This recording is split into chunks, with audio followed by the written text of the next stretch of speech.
오늘은 그 출애굽기 22장 마지막 부분인데 22절부터 16절부터 31절까지 말씀인데 한 6가지 크게 율례의 법도가 기록이 되어 있습니다. 그래서 우리가 그 내용들이 어떤 거는 지금 우리들에게는 직접적으로 적용되지 않는 것들도 있어요. 그렇지만은 항상 법에는, 하나님의 법에는 그 뜻이 있어요. 법 정신이 있습니다. 그거는 뭐 그때나 이때나 변함없어요. 같은 하나님이니까. 그래서 우리가 율법과 율례를 보면서 사실 이렇게 우리가 율법 그래도 율법의 내용을 이렇게 직접 볼 수 있는 기회는 별로 많지 않아요. 여러분들이 성경 열심히 읽는 분들이야 항상 볼 수 있는 것이지만은 우리가 이렇게 공동체가 모여서 기록된 율법을 직접 우리가 확인하고 그 율법의 의미를 되새기고 하는 것은 이방인인 우리로서는 쉽지 않은 거예요. 쉽게 기회가 오지는 않는 거예요. 그렇기 때문에 도대체 율법 하는데 율법이 뭐냐 하는 거를 이번 기회에 우리가 이제 출애굽기만 있는 건 아니지만 그래도 출애굽기가 하나님의 율법의 시작이라고요. 레위기에가도 있고 뭐 민수기에가도 있고 신명기에가도 있고 다 있지만은 그래도 출애굽기는 율법에 하나님께서 명문화해서 자기 백성들이 이제 백성으로서의 그 공동체 삶을 시작할 때에 미리 가나안 땅에 들어가기 전에 미리 주어진 교육적 의미를 가지고 있는 거기 때문에 우리가 이 출애굽기에 나타나 있는 율법의 내용을 하나의 목법같이 중요하게 생각하면서 볼 필요가 있습니다. 한 6가지인데 이거는 이제 크게 나누면은 뭐 도덕법이다 이렇게 제목을 붙이기도 해요. 여러분 성경에 보면은 제목 붙인 성경들 있지요. 거기 보면은 도덕에 관한 뭐 이렇게 한 데도 있고 뭐 제목들을 그저 이렇게 붙일 수도 있고 저렇게 붙일 수도 있는데 어쨌든 하나님의 백성으로서 그 가나안 땅에 들어가서 거기에 살고 있는 7 족속들을 상대적으로 너희는 그곳에 가서 살지만 그 사람들을 다 멸해버리면 좋겠으나 다 멸하지 못한다는 걸 하나님이 아셨어요. 그래서 이제 너희들은 그곳에 들어가서 그 사람들에게 영향을 받지 말고 오히려 그들에게 영향을 줘야 되는데 너희들이 그 땅에 들어가기 전에 하나님의 백성으로서 이 법을 잘 배우고 이 법은 행동을 동반하는 거니까 이 법에 따라서 살아야 된다. 그것이 너희들이 가나안 땅에 들어가서 살 길이다. 그래서 이 율법은 그 당시에 이스라엘 백성들이 가나안 땅에 들어가서 사는 길이에요. 사는 길. 이 법대로 살아야 그 땅에서 살 수 있다고요. 그 땅에 있는 사람들이 이 법대로 살질 않았다고요. 이 법을 알지도 못했지만은 그들의 법대로 그들의 기준대로 소견에 오른 대로 산 것이 결국은 그들이 멸망하는 거라고요.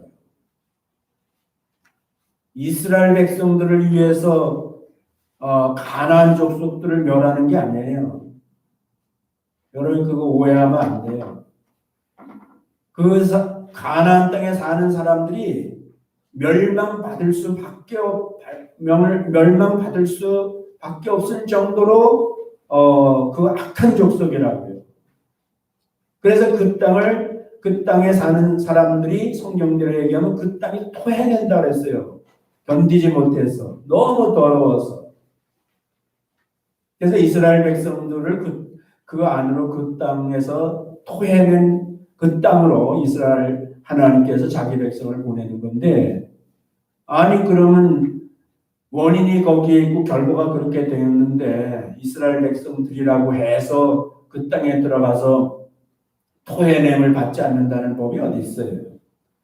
그러니까 그렇게 안 되려면은 살려면 그 땅에서 젖과 꿀이 흐르는 땅에서 너희가 살려면은 이 법대로 살아야 된다.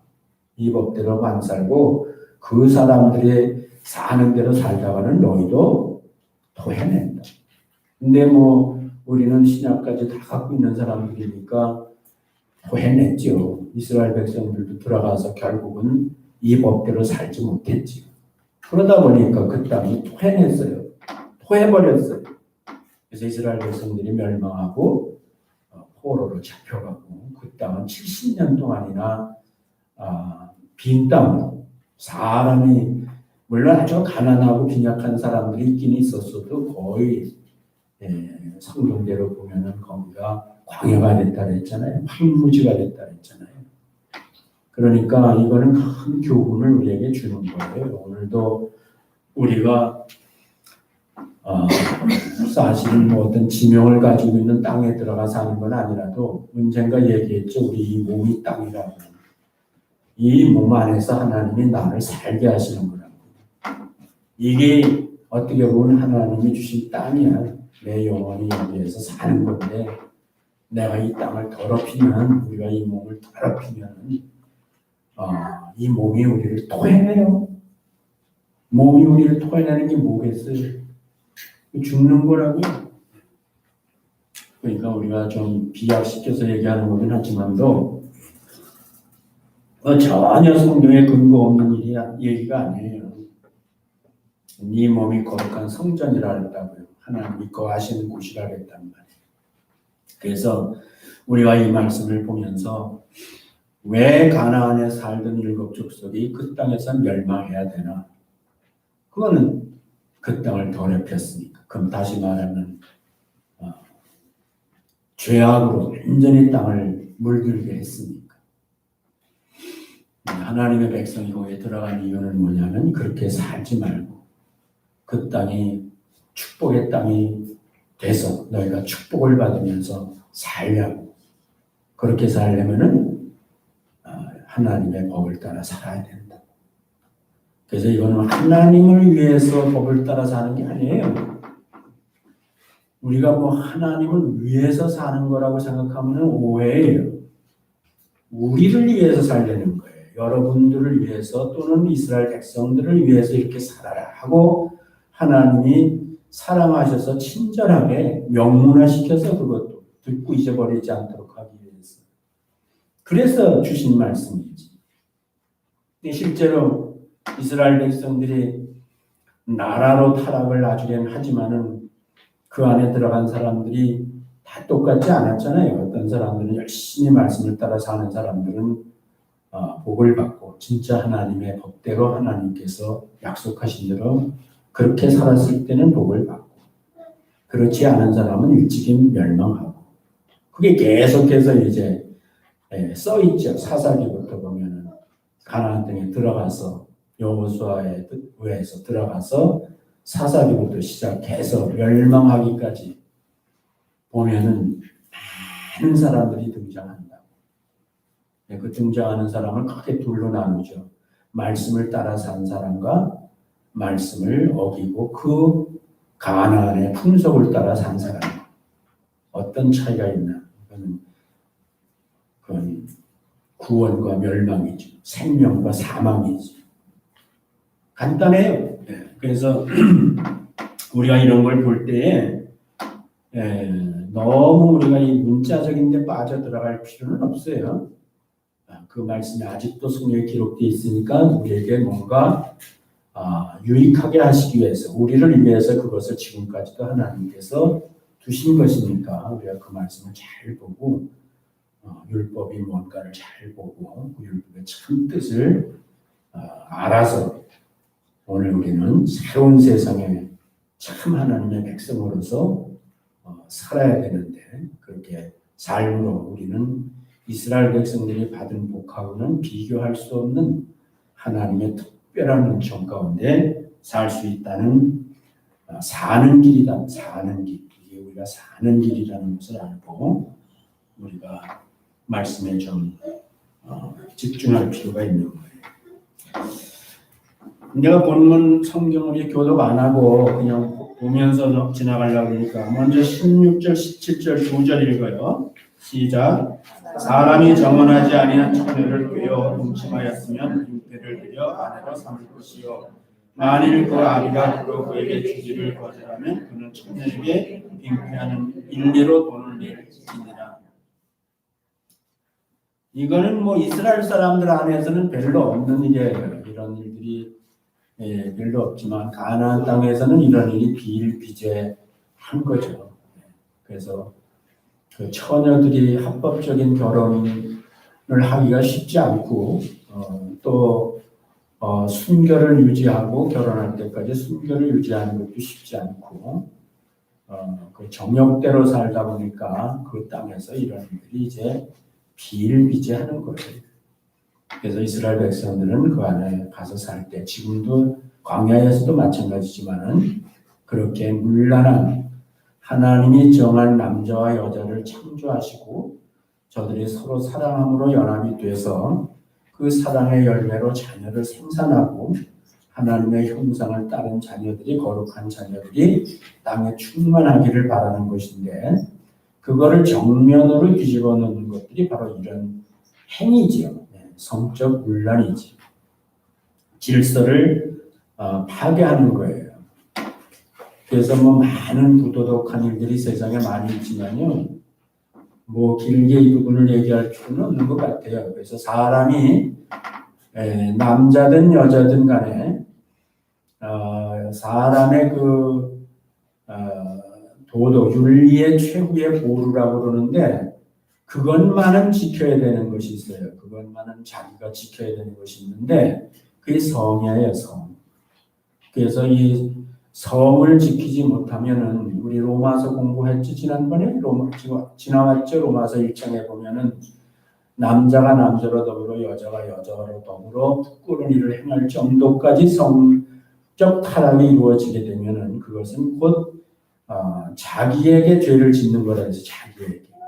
그리고 그런 사람들은 그 후에 어떻게 된다고? 상실한 마음이 된다고. 마음이 완전히 뚝이 무너지는 거예요. 그 윤리의 보루가 무너지는 거라고. 최후의 보루가 무너지기 때문에 거기 갇혀있던 그 저수지에 물이 쏟아져 내려오듯이 마음의 악이 다 쏟아져 나오는 거예요. 그래서 그 21가지의 상실한 마음들을 내버려뒀더니 그 뒤에 이제 21가지의 그 가나안 땅에 있었던 죄죠. 모든 세상 사람들의 죄이기도 하죠. 그런데 그것이 이제 쏟아져 나오는 거예요. 그만큼 사실은 아무리 세상이 바뀌고 세상 바뀐다는 건 내가 옆으로 나가면 안 되지만 한마디 하면요. 이거는 사람들이 자기 편리하게 살라고 그 세상을 바꾸는 거예요. 기준을 상대적인 절대 기준 하나님의 율법 절대로 변하지 않는 기준을 때를 모아서 자기들이 다수로 그거를 거절하고요. 그것을 진리가 아니라고 낡은 법이라고 시대의 최고적인 법이라고 그러고요. 자기네들이 마치 무슨 아주 선구자가 된 것 같이 신법들을 자꾸 만들어내는 거예요. 근데 그 배우를 보라고요. 배우는 절대적인 법에 자기가 살고 싶지 않으니까 상대적인 법을 만들어가지고 그래서 자기 편리한 대로 기준을 낮추는 거예요. 계속 기준을 낮추는 거예요. 근데 사람들이 속지요. 그런 걸 모르는 사람들은 세상이 다 그런데 하면서 속지요. 누가 보상해 준다고요? 그건 아무도 보상해 줄 세상에서는 마귀는요 우리한테 보상해 주는 자가 아니에요. 우리를 망가뜨리는데 망가질 때까지 망가뜨리는 거예요. 그러니까 여러분들이 자녀들을 이제 키우잖아요. 근데 그 자녀들이 여러분들도 사실은 어려서부터 그거를 잘 가르쳐야 된다고. 이 성을 지킨다는 것이 무슨 그것이 세상 사람들이 말하는 그런 차원에서의 성을 지키는 것이 아니라 이거는 너 자신에 있어서 네가 사람으로서 최후의 보루라는 사실을 명심해라고. 그것이 무너지면은 어떻게 보면은 사실 모든 것이 무너지는 것이다. 그럴 정도로 이건 중요한 얘기다.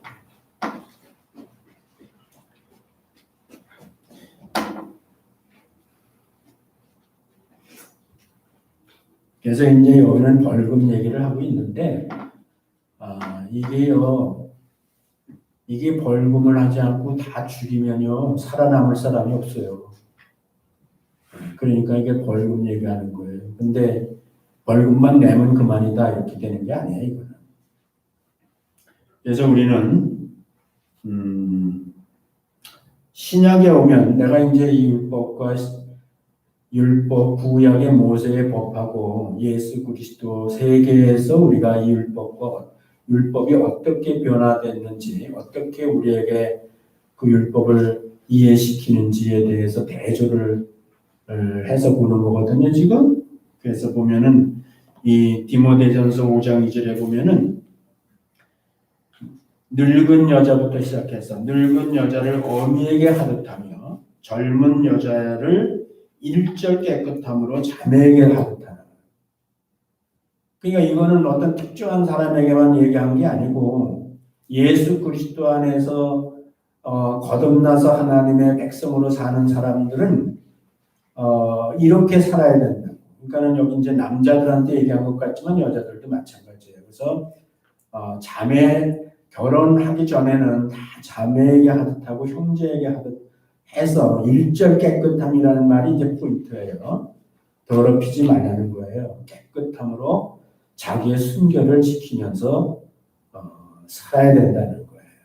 그거를 율법에서는 이제 뭐 여러 가지로 얘기했지만 신약에 오면은 남녀의 교회 공동체든지 이 남녀의 문제는 우리가 깨끗해야 된다는 거, 성적으로 깨끗해야 된다는 거.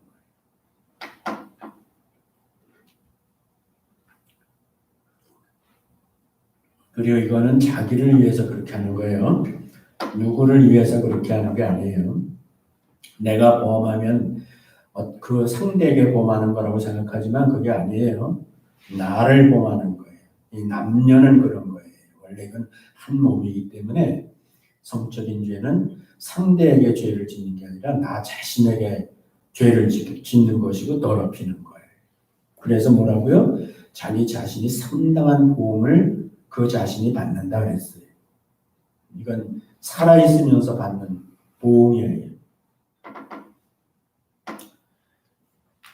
그 다음에는 이제 무당 얘기가 나오는데 이건 영계죠. 영적인 세계에 대해서 이제 가나안 땅에 들어가서 어떻게 해야 될 것에 대해서 얘기하는 거예요. 18절 시작. 너는 무당을 살려두지 말지니라. 무당이라고 나왔지만 이게 이제 신명기에 가면은 여러 얘기를 다 합니다. 신명기에 보면은요, 신명기 18장 10절 이게 이제 성경도 여기서는 이게 목법같이 얘기해 놓고요, 신명기에서는 설명을 해요. 그 법에 대해서 좀 더 구체적이고 자세하게 시행법을 만들어 준다고요. 그래서 우리가 같이 봐야 돼요. 구약에서도 10절에 보면 18장 10절에 신명기에 보면 내가 읽을게요. 여러분도 찾아봐도 돼요. 그 아들이나 딸을 불 가운데 지나게 하는 자나, 이게 보통 일이 아니에요. 자기 아들과 딸을 신을 위해서 불 가운데를 지나게 하는 거예요. 이거 불태워 죽이는 거예요. 네. 그러니까 이게 이 끔찍한 짓을 한다고요. 신을 위한답시고. 이스라엘 사람들은 그렇게 하면 안 된다는 거예요. 복술자, 기흉을 말하는 자, 요술을 하는 자, 무당, 여기 이제 무당이 나오죠.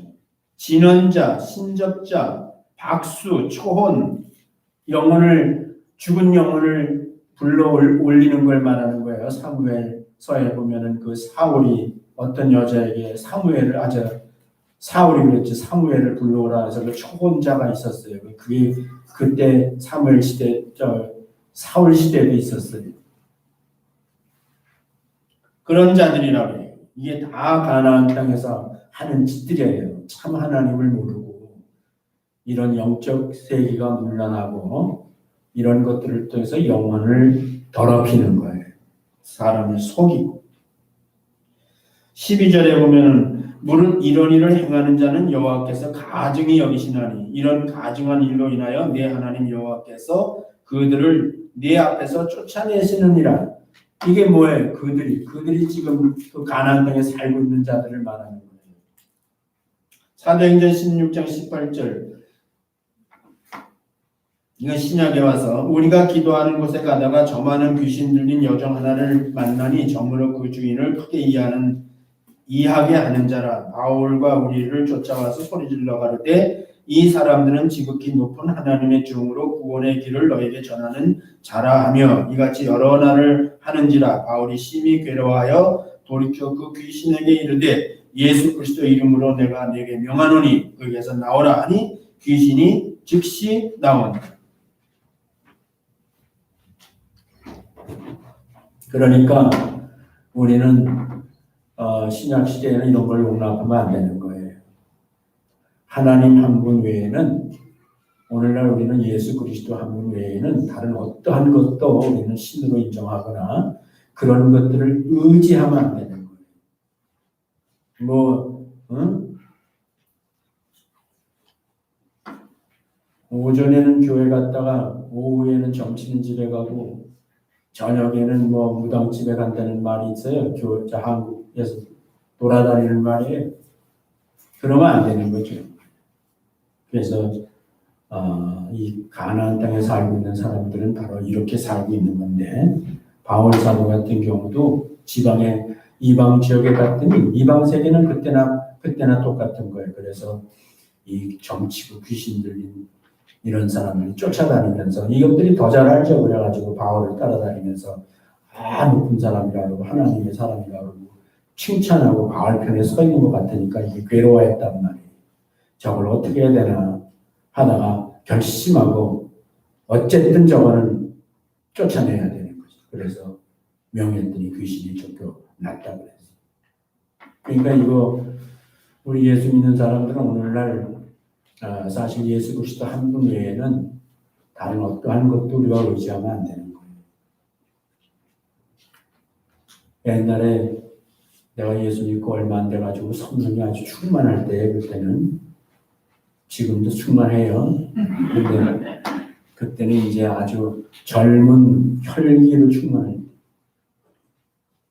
성경 공부를, 나는 북아현동에 살고 성경 공부를 하는 토요일 날 하는 데는 연희동인데, 내가 그때 차비가 없었어요. 그래가지고 이제 걸어서 다니 북아현동에서 연희동까지 가야 되는데 일찌감치 나서서 이제 열심히 가는 거예요. 가는데 지금은 이제 달라졌어요. 세브란스 병원 있잖아요. 지나가다 보면은 세브란스 병원이 있어요. 그 세브란스 병원 앞에 큰 바위가 하나 있었다고요. 그게 이제 무슨 그 정원 해놓은 것 같이 큰 바위가 자연 바위인데 잔디밭에 큰 게 있었어요. 근데 거기에 어떤 젊은 사람 하나가 항상 거기에서 소리를 질러요. 지나가는 사람한테 뭐라고 하면서 소리를 지르고 고통을 벗고 귀신 들린 거예요, 진짜로. 나도 이제 거기 여러 번 지나가면서 봤다고요, 그거를. 근데 어느 날은 내가 이렇게 지나가는데 그 친구가 소리를 지르고 사람마다 지나가면 손가락질하고 그러더니 내가 지나갔는데 얌전하게 있는 거예요. 소리를 안 지르고 거기 앉아서 다사고땅에 앉아가지고. 그래서 이상하다 그러고 이제 그냥 지나갔다고요. 그 다음 주에 또 이제 내만 지나가면 다소시 앉아 있는 거예요. 소리 지르다가. 아니 내가 한 번도 만나본 적이 없는데. 그때 내가 이제 사도행전을 공부할 텐데 내가 오늘 읽은 말씀을 공부했어요. 그래서 이거 내가 다소곳이 있다고 그래가지고 그냥 나도 다소곳이 지나가면 안 되겠다.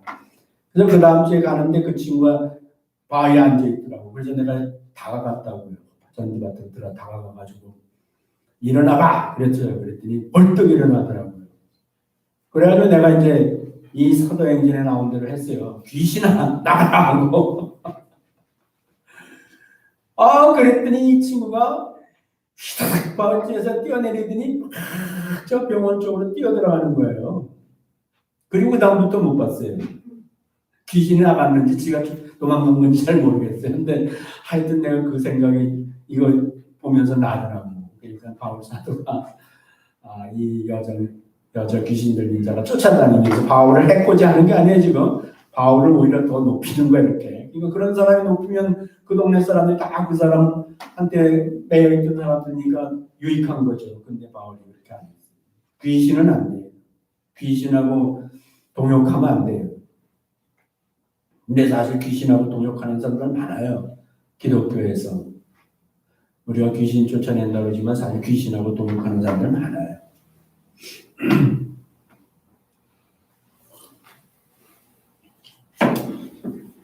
뭐 준비한 건 더 있는데 그냥 넘어가고, 그 다음에 이제 19절 읽어요. 시작.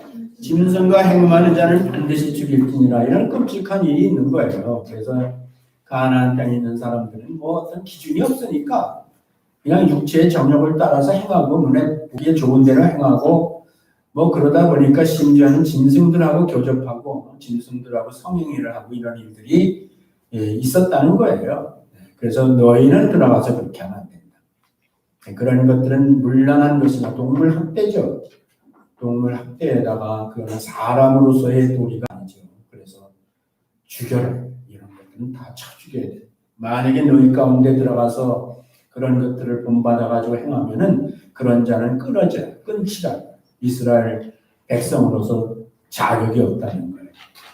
쳐서 죽여야 되는, 반드시 죽여야 되는.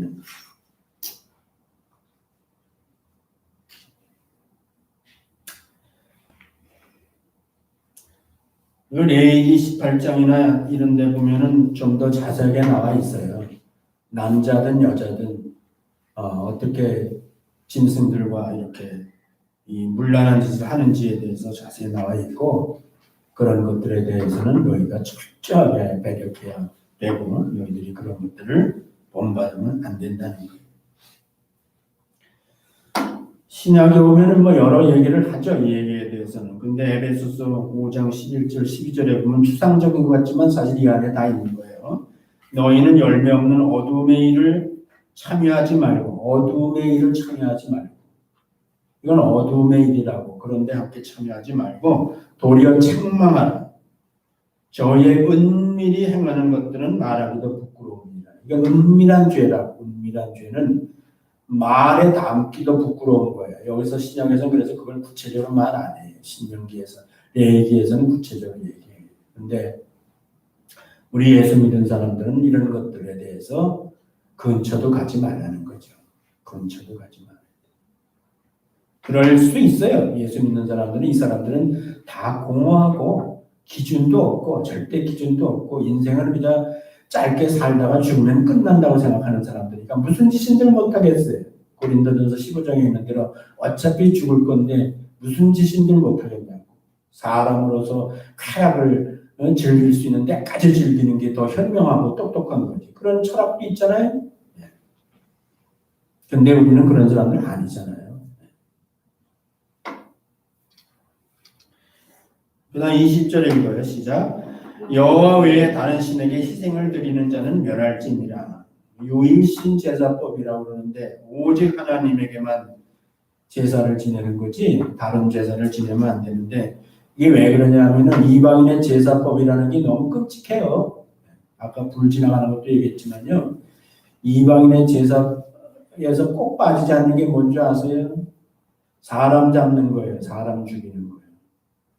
사람의 목을 치고 가슴을 찢어서 심장을 꺼내서 그것으로 자기들의 신전에 갖다 바치고 그러는데, 그걸 연례적으로 하니까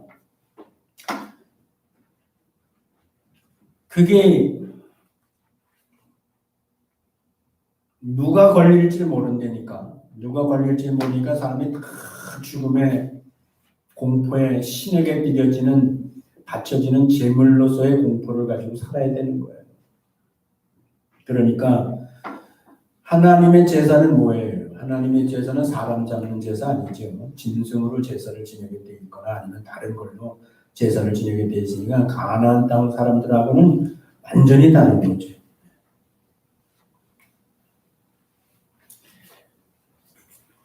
오늘 우리는 사실 다른 이로서는 구원을 얻을 수가 없어요. 천하인간의 다른 이름을 준 일이 없어요. 예수 그리스도 한 분만 우리의 주님이 되시고 예수 그리스도를 믿은 사람만 예수 그리스도께서 이미 제물이 되어 주셨기 때문에 우리가 그 예수 그리스도로 말미암아 날마다 제사를 지내는 거예요. 근데 그거는 죽이는 제사를 지내는 게 아니에요. 그거는 산 제사를 지내는 거예요. 내가 이제 살아났기 때문에 죽은 자 가운데 살아났기 때문에 우리가 사는 것 자체가 제사가 돼야 돼요. 그 이제 우리가 로마서 12장에 가면 얘기할 거예요. 그래서 우리의 삶이 주의 말씀에 따라서 살면 그게 다 제사예요. 말씀은 말씀대로 산다는 게 제사예요, 제사.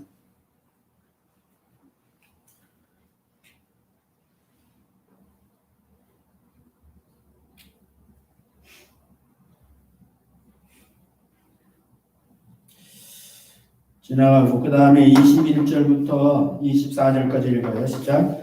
너는 이방 나그네를 압제하지 말며 그들을 학대하지 말라. 너희도 애굽 땅에서 나그네 되었음이니라. 너는 과부나 고아를 해롭게 하지 말라. 내가 만일 이들을 해롭게 함으로 그들이 내게 부르짖으면 내가 반드시 그 부르짖음을 들으리라. 나의 노가 맹렬함으로 내가 칼로 너희를 죽이리니 너희 아내는 과부가 되고 너희 자녀는 고아가 되리라. 25절 시작. 내가 만일 너와 함께한 나의 백성 중 가난한 자에게 돈을 꾸이거든 너는 그에게 채질같이 하지 말며 별일을 받지 말 것이며.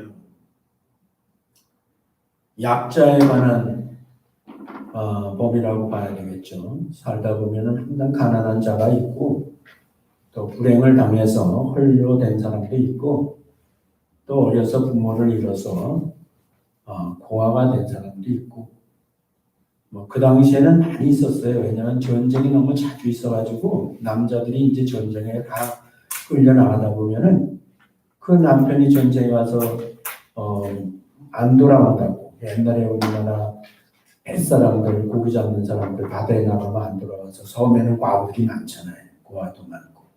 그러듯이 그 당시에는 그런 시대였단 말이에요. 그러니까 사실 동네마다 고아들이 있고 과부들이 있고 이 사람들은 경제력이 약하죠.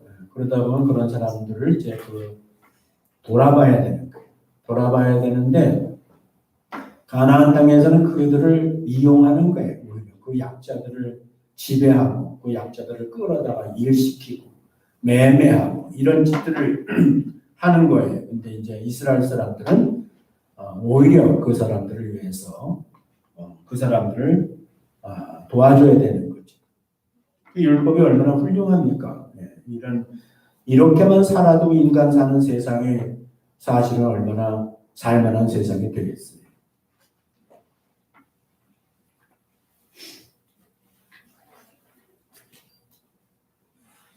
그 신명기 말씀을 좀 보면 이렇게 돼 있어요. 너는 24장 17절에 보면 너는 객이나 고아의 송사를 어렵게 말며 과부의 옷을 전집하지 말라.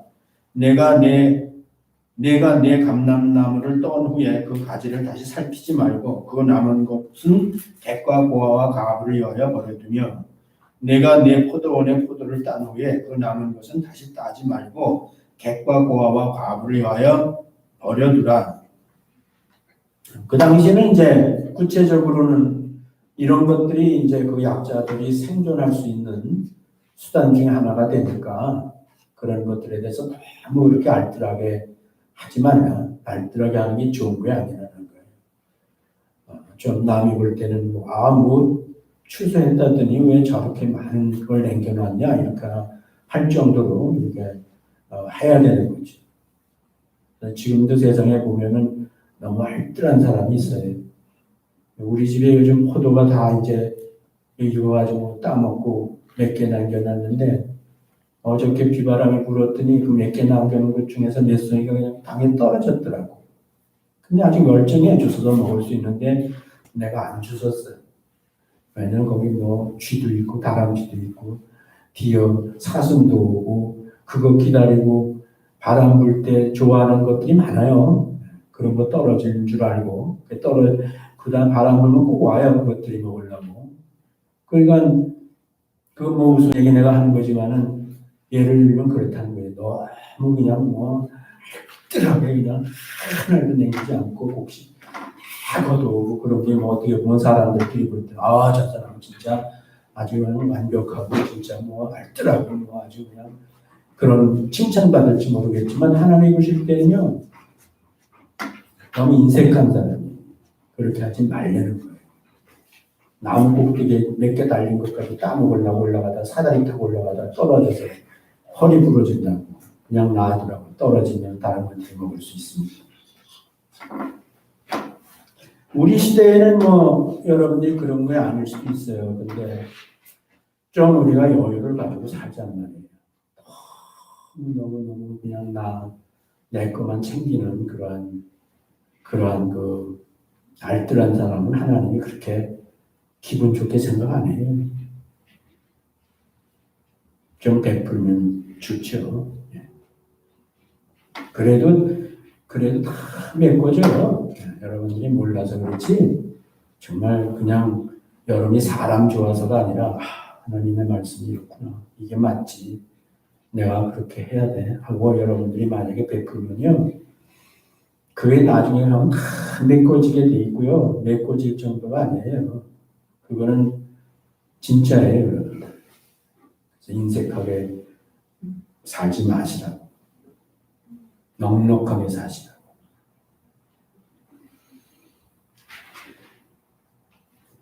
(25절은) 한 번 더 봐야 됩니다. 내가 만일 너와 함께한 나의 백성 중 가난한 자에게 돈을 꾸이거든 너는 그에게 채주같이 하지 말며 별로를 받지 말 것이다. 돈놀이하지 말라는 거죠. 지나치게 고리대금하지 말라는데 세상에서 가장 고리대금을 잘하는 사람이 유대인들입니다. 성경에 써 있는데 이걸 거꾸로 읽는 거예요. 그 사람은. 고리대금을 하라는 걸 읽는 거예요.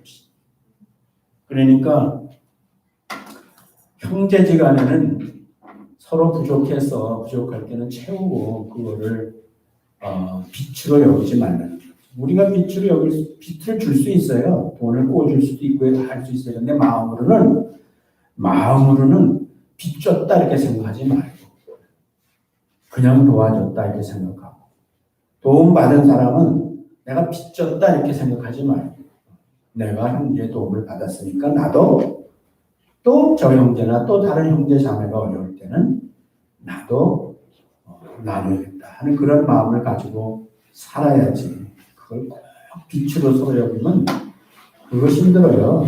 빚준 자나 빚진 자나 그런 관계로 살면 힘들어요. 사는 게.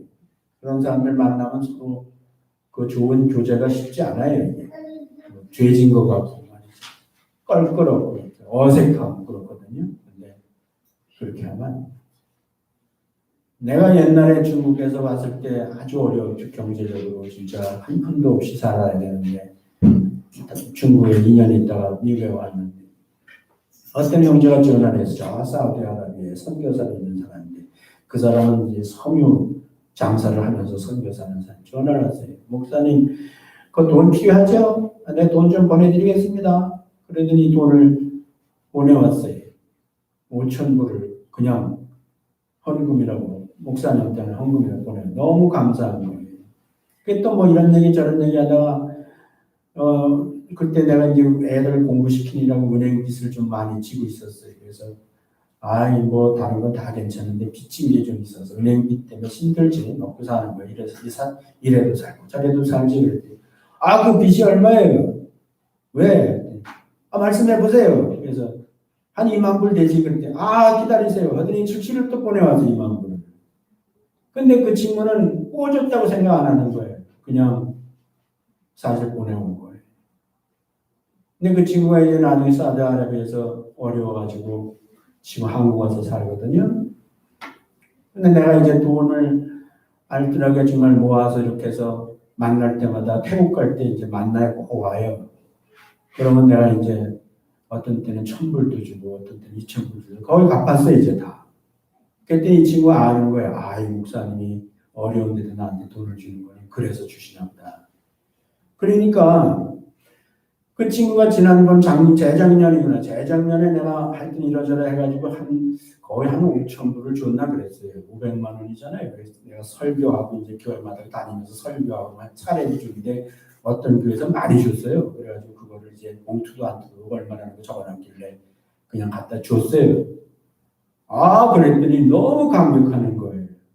그래서 야, 내가 너한테 은혜 받은 거 벌써 내가 갚을 수 있었는데 내가 일부러 안 갚았다. 왜냐하면은 네가 나중에 정말 어떤 때는 돈이 필요할 때가 있을 거야. 있을 걸 내가 알았어. 그래가지고 그때 내가 주면 오히려 풍족할 때 주는 것보다 훨씬 너한테는 유익할 것 같아서 내가 그러고 있었더라고. 그래서 지금 내 주는 진짜 그 친구 자기 아내는 병에 걸려 아프고 선교사로 돌아와서 수입은 없고 그러던 친구니까는 500만 원은 큰 돈이잖아요. 그래서 너무너무 좋아하는 거야. 목사님이 그런 깊은 뜻이 계시고 그러니까 우리가 서로 이렇게 하다 보면은 정말 서로 요긴할 때 도와주면은 그게 그렇게 은혜가 되고 감사한 거예요. 하나님께 감사하는 거예요. 우리가 그런 관계의 경제 생활이 돼야 돼요. 사실 예수 믿는 사람들. 그 외에도 성경에 많이 있죠. 우리가 내가 다 적어놨는데, 예. 하나는 더 읽은 요한일서 3장 17절 누가 이 세상 재물을 가지고 형제의 공평함을 보고도 도와줄 마음을 먹으면 하나님의 사랑이 어찌 그 속에 있을 거냐. 이건 아주 유명한 말씀이죠. 그래서 우리가 형제에 대한 사랑이 말로만 사랑을 하는 것은 사실 하나님 보시기에는 그건 올바른 사랑이 아니라는 거지. 하나님이 허락하셔야 돼요. 내가 돕는 것도 여러분이 돈 있다고 해서 아무나 그냥 만나면 돈 나눠주는 게 돕는 게 아니에요. 여러분들을 보고 하나님께서 여러분들을 보시고 여러분들에게 기회를 주시는 거예요. 그런 사람을 보이게 해주시고 그런 생각이 들게 해주시는 거예요. 그게 은혜라고요. 내가 자선사업 하듯이 돈 있으니까 들고 나가서 중국 어느 사람 같이 차 타고 가면서 쫙 뿌리고 다니는 게 그게 아니에요. 그래서 받는 것도 은혜고요. 내가 도울 수 있는 것도 하나님 허락하시지 않으면 안 되는데 어떤 사람은 마음이 준비되어 있지 않은 사람은 보이지도 않아요. 그런데 마음이 준비되면 보여요. 여러분들이 그런 선한 일을 할 수 있는 기회를 하나님이 주시는 거예요. 이제 거의 다 됐어요. 28절 30절 읽어요. 시작. 너는 재판장을 욕하지 말며 백성의 유서를 저주하지 말지니라. 너는 너의 추수한 것과 너의 짜낸 집을 드리게 얻이게 말지며 너희 죽는 아들을 내게 줄지며 너의 소와 양손 그 일례로 하되 7일 동안 어미와 함께 있게 하다가 8일 만에 내가 줄지니라. 지도층에 대한 의무를 다하라는 거죠. 그래서 이거는 사회 질서가 유지되는 데 있어서 매우 중요한 거예요. 그러니까 재판장에게 도전하지 말고 그 재판장을 존중해 줘야 된다는 거예요. 그 재판이 도전을 받으면은 그러면 절대로 그 법치 국가가 될 수가 없어요. 그래서 재판장도 물론 잘해야 되지만은 우리 예수 믿는 사람들은 법을 존중하고 그 법의 판결을 존중할 줄 아는 게 참 중요한 거예요. 그 다음에 이제 여기 11조 드리듯이 천난 것들을 드리라는 건 이건 신앙이죠. 신앙. 그래서 하나님을 잊어버리지 않는 가나안 땅에 들어가서 이제 풍족한 삶을 살 때에 하나님을 잊어버리지 않는 그 요건이 있잖아요. 그 요건 중에 하나가 항상 첫 태생을 하나님께 드리는 거예요. 근데 보이지 않는 하나님께 갖다 드리는 게 뭐예요? 보이는 하나님이 세우신 사람들, 제사장들이나 레위 사람들한테 가서 드리는 거라고요. 그것이 하나님을 잊어버리지 않는 아주 중요한 길이에요. 하나님을 잊어버리면요, 모든 걸 잊어버리는 거예요. 자기가 풍족하고 그냥 넉넉하고 죽을 때까지 문제가 없을 것 같고 그래도요, 그렇지 않은 거예요. 우리가 하나님을 그런 것 때문에 하나님을 잊어버릴 정도로 그런 것들이 여러분들에게 너무 풍족하면요, 자문이 전도서에 있는 대로 하나님을 모른다 할 정도 되면요, 그거는 저주예요. 그래서 우리가 아무리 풍족해도 하나님을 잊어버리지 않는 길이 뭐냐? 첫 태생, 처음 것들을 하나님께 드리는 것을 잊어버리면 안 된다는 거예요. 성경에도 신약에는 오는 그 임금들과 높은 지위에 있는 모든 사람을 위하여 하라. 이는 우리가 모든 기도하라는 거예요. 경건과 단정한 중에 고요하고 평안한 생활을 하려 하니니. 그래서 히브리서에는 영적 지도자자 너희를 인도하는 자들에게 순종하고 복종하라. 저희는 너희 영혼을 위하여 경성하기를 자기가 회개할 것 같이 하느니라. 저희로 하여금 즐거움으로 이것을 하게 하고 근심으로 하게 말라. 그렇지 않으면 너희에게 유익이 없느니라. 장로에 대한 송사는 두세 증인이 없으면 받지 말라. 가르침을 받는 자는 말씀을 가르치는 자와 모든 좋은 것을 함께하라. 많아요. 그래서 이거는 지금 우리가 출애굽기에 보는 지도자와 영적 지도자들에 대한 우리의 의무를 다하는 건데, 그거는 사실 그 사람들을 위해서 하는 게 아니에요. 나 자신을 위해서 하는 거예요. 내가 영적 삶에 있어서 우선순위가 어디에 있는지를 계속해서 자기 스스로 자기 자신에게 확인하는 중요한 수단이라는 것이. 마지막 31절 이것이죠. 너희는 내게 거룩한 사람이 될지니 들에서 짐승의 치킨 것의 고기를 먹지 말고 개에게 던질지니라. 그런데 이거는 이제 위생법이에요. 그래서 이스라엘 사람들은 피채 먹으면 안 돼요. 피채 먹으면 안 되는 것이 종교적인 것도 있어요. 영적인 것도 있어요. 그렇지만 실제적으로 그 피는 많은 세균이 그 안에 다 살아요. 그렇기 때문에 피를 먹으면요, 그 당시 그 위생 기준으로는 다 죽을 수 있어요. 잘못하면은. 그렇기 때문에 피를 먹지 말게 한 거예요. 그 위생적인 의미가 있어요. 첫 번째로는. 더군다나 그 합법적으로 제사장에 의해서 도살하는 거는 피를 다 빼거든요. 그 사람은 기술이 있어서 피를 한 방울도 안 남기고 다 뺀다고요. 근데 길에서 찢겨 죽은 것들, 혹은 다른 데서는 스스로 죽은 것들도 포함되는데, 찢겨 죽은 것들은 피가 검으면 다 있는 거예요. 그리고 부패도 있을 수 있어요. 근데 그런 것들을 먹으면은, 그러면 이제 병 걸리죠. 그래서 이거는 이제 거룩이라는 말은 사람에게 잘 안 쓰는 거예요. 근데 예수 믿는 사람들은 거룩하다고 그래요. 그건 진짜 하나님의 거룩이 우리한테 부여됐기 때문에. 근데 구약에서는 사람한테 거룩이라는 말을 잘 안 써요. 내가 거룩하니 너희도 거룩하라 이렇게 돼 있지만도 거룩한 사람이 없어요. 그래서 이거는 뭐냐면 깨끗하다는 거야. 내 백성을 좀 그 가나안 땅에 사는 사람들 같이 그냥 뭐든지 다 먹고 그러지 말고 가려 먹으라는 거예요. 그래서 그 위생적으로 좀 깨끗한 생활을 해라는 거예요. 먹는 거에서부터 시작해서. 그래서 이거는 그런 종교적인 의미의 거룩이 아니라 깨끗하다는 의미라는 것을 먼저 이해를 하시고, 이 찢겨 죽은 거에 대해서는 한마디 해야 돼요. 이 찢겨 죽은 것을 먹지 말라 그랬는데,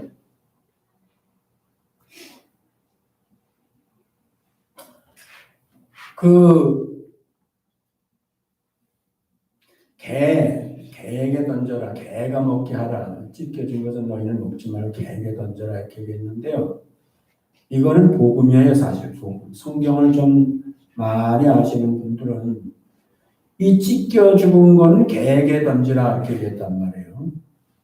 그런데 구약에서는 개가 누구예요? 개가 이방인이 개예요. 개. 여러분들이 이 유대인들의 입장에서 볼 때는 개야. 개. 그래서 예수님이 찢겼어요. 예수님이 찢겨 죽으셨다고. 채찍에 맞고 못에 박히고 찢겨 죽였고, 그 당시 이스라엘 사람들은 예수를 부정한 존재로 봤거든요. 그래서 사실 던져버린 거예요. 그래서 이방 로마 사람들한테 찢겼어요. 그런데 그 예수 그리스도는요, 당신이 찢기는데 개에게 던져지는 음식이 됐어요. 여러분들이 어떻게 이해할지 잘 모르는데 잘 이해하시는 분은 좋아요. 왜냐하면 이게 복음이 아니에요. 그래서 예수님은 참으로 짐승에게 찢기듯이 그 당시에 짐승같이 취급되는 로마 사람들한테 찢겨서 던져진 거예요. 누구한테 던져졌냐면은 이방인들한테 던져진 거예요. 유대인들은 안 먹어요. 유대인들은 예수를 믿지 않아요. 그래서 이방인들한테 던져졌어요. 이방인한테 넘어갔어요. 우리 개 같은 이방인들인데, 그래서 우리가 감사함으로 예수 그리스도를 믿은 거예요. 그건 먹은 거예요. 예수님이 말씀하셨어요.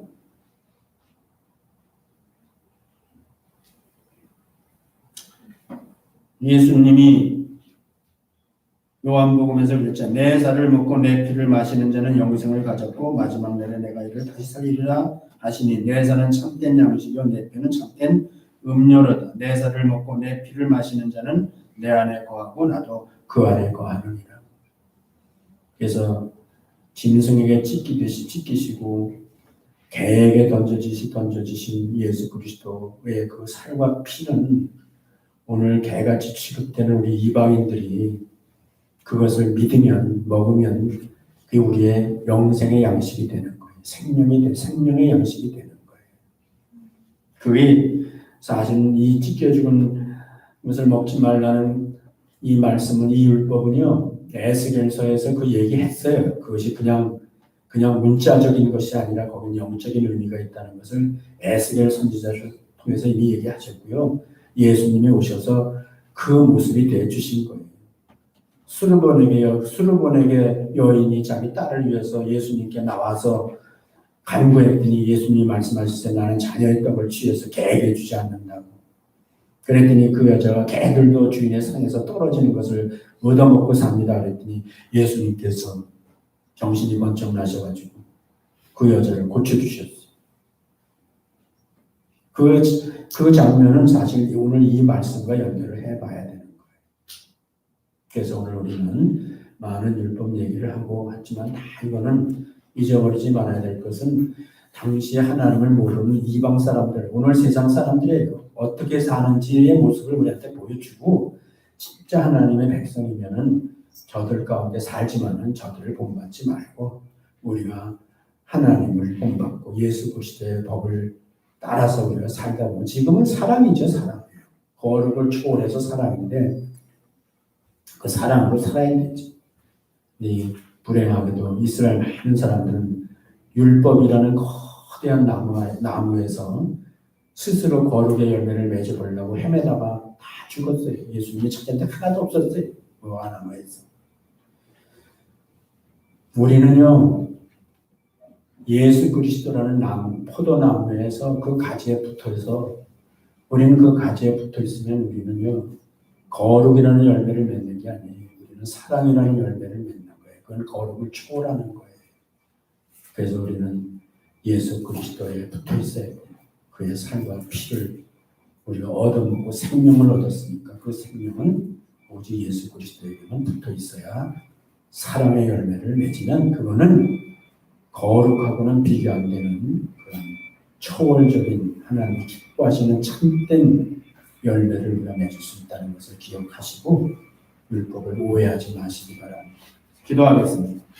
은혜로우신 아버지 하나님 감사합니다. 저희들이 오늘날 유대인들이나 봐야 되는 이 율법을 우리도 볼 수 있게 해주시고 감사하며 우리는 참으로 율법에 해당도 안 되고 우리는 가나안 땅에 살던 일곱 족속들의 삶에서 벗어나지 못하고 결국은 멸망당할 수밖에 없었던 저희들이었지만 하나님께서 우리를 불쌍히 여기시고 짐승에 찢긴 고기를 던져 주듯이 예수 그리스도를 정말 짐승 같은 로마 사람들한테 찢기는데 그 예수님을 우리들에게 주셔서 우리가 그 비밀을 영적인 비밀을 깨달아서 예수 그리스도를 우리가 나의 구주로 믿을 때 우리에게 영생을 주시고 우리가 참으로 하나님의 참 백성 되게 하시고 이제 우리는 예수 그리스도 안에서 사랑이라는 초월적인 이 놀라운 법을 가지고 살게 해주신 것을 감사합니다. 저희들이 성령님으로 말미암아 날마다 예수 그리스도 안에 붙어서 아름다운 열매를 맺는 포도송이의 열매를 맺는 기쁨의 열매를 맺는 저희들 되게 해주시기를 바라고 예수님 이름으로 기도드렸습니다. 아멘.